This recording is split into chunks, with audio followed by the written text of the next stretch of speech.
Good evening. This is All India Radio Kohima. I'm Jonas Yantan with Evening News. The headlines. Centre extends lockdown for further period of 2 weeks from 4th May. Centre asks states to identify pockets of critical interventions for focused management of COVID-19. Nagaland Police registered 2 cases in connection to COVID-19 related offence. And Finance Commissioner says impact of COVID-19 has a negative financial blow in Nagaland. Centre today extends the lockdown for further period of 2 weeks beyond the 4th of May. Ministry of Home Affairs also issued new guidelines to regulate different activities in this period based on the risk profiling of the districts of the country into red, green and orange zone. The guidelines have permitted considerable relaxations in the districts falling in the green and orange zones. The Centre has asked states to identify pockets of critical interventions for a focused management of COVID-19 at the field level. In a letter to the State Chief Secretaries, Union Health Secretary Priti Sudan said earlier districts were designated as hotspots or red zones, orange zones and green zones, primarily based on the cumulative cases reported and the doubling rate. Since recovery rates have gone up, the districts are now being designated across various zones, duly broad-basing the criteria. She said a district will be considered under green zone if there are no confirmed cases so far or there is no reported case since last 21 days in the area. She highlighted that based on field feedback and additional analysis at a state level, states may designate additional red or orange zones as appropriate. However, they may not relax the zonal classification of districts classified as red or orange. Nagaland Police has registered 2 cases in connection with COVID-19 related offences under IPC, IT Act and Disaster Management Act based on complaints received from Principal Director, Directorate of School Education. The first case pertains to one person who has falsely accused the state government in social media platforms of debiting 4,500 rupees from his account. On inquiry, it was found that the accused had tried to withdraw the amount from an ATM in Mahibalpur, Delhi, but due to technical issues with the ATM, he could not withdraw but was shown debited in his account. The individual has already availed the assistance of 4,000 rupees under I'm Stranded and was dishonestly trying to induce delivery of money for the second time but falsely stating that the state government has debited money from his account.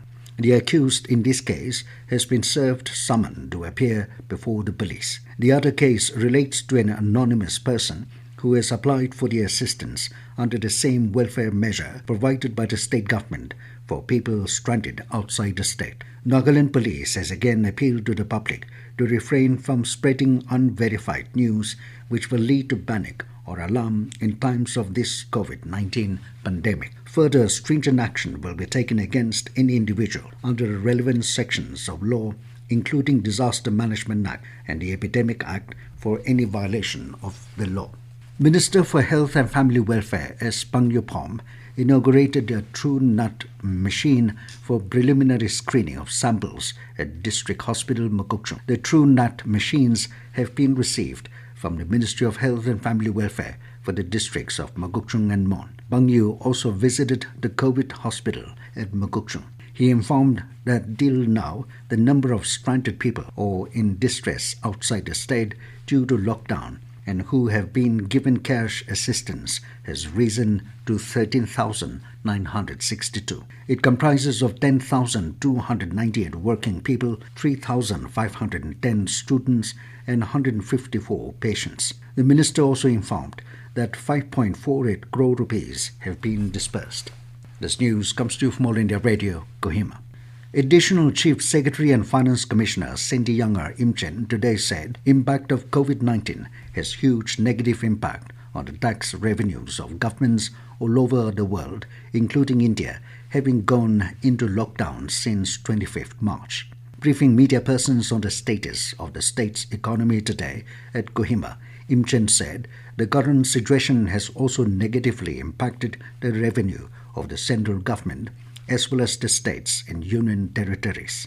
Imchen said, in view of the negative financial impact the state is already experiencing and the impact is to be felt in the coming months. He said the total monthly revenue receipts and expenditure based on budget estimates of 2020-21 is 807.82 crore rupees and 811.84 crore rupees respectively, having an annual shortfall of 48.24 crore rupees. He said a COVID-19 pandemic will also leave the government with no choice but to allocate more funds for health, infrastructure and other related areas which have not been budgeted, leading to increase in the levels of deficit.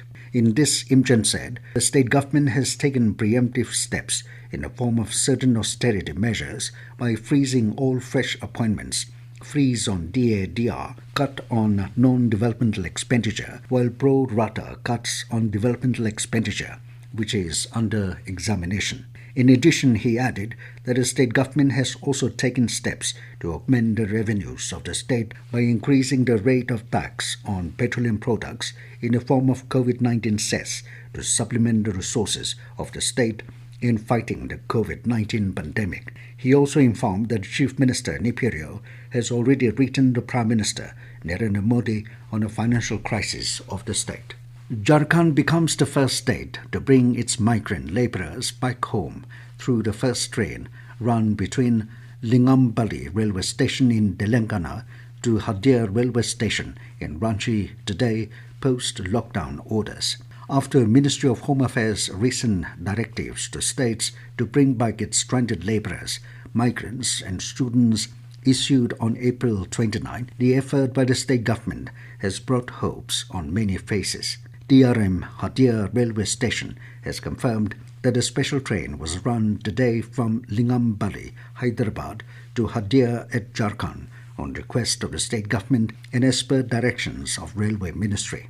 The 24-coach train carrying migrants from Lingambali in Telangana to Hadia in Jharkhand started at 5 a.m. today towards its destination. Around 1,200 labourers are expected to reach their destination post-midnight hours.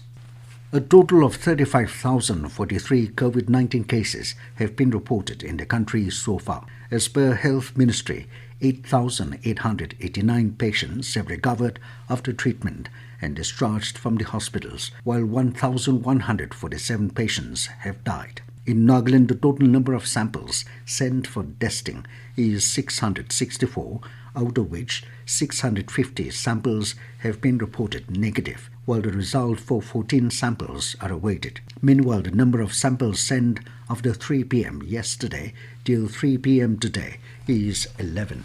The Chagasang Commercial Drivers Union Kohima has thanked the state government, NGOs, churches, civil societies and individuals for providing relief to daily wage earners and drivers. In a press release, the General Secretary of the union, Vekuvei Lohe, appreciated the government's effort on complete lockdown. It also lamented that imposition of home confinement has caused immense hardship, especially to private commercial vehicle drivers. The union stated that most of the drivers are living in rented houses with their families, and in the current situation, they are not able to meet a day's end. Therefore, the union has appealed to the state government to give a serious concern to the condition of the private commercial vehicle drivers in the state.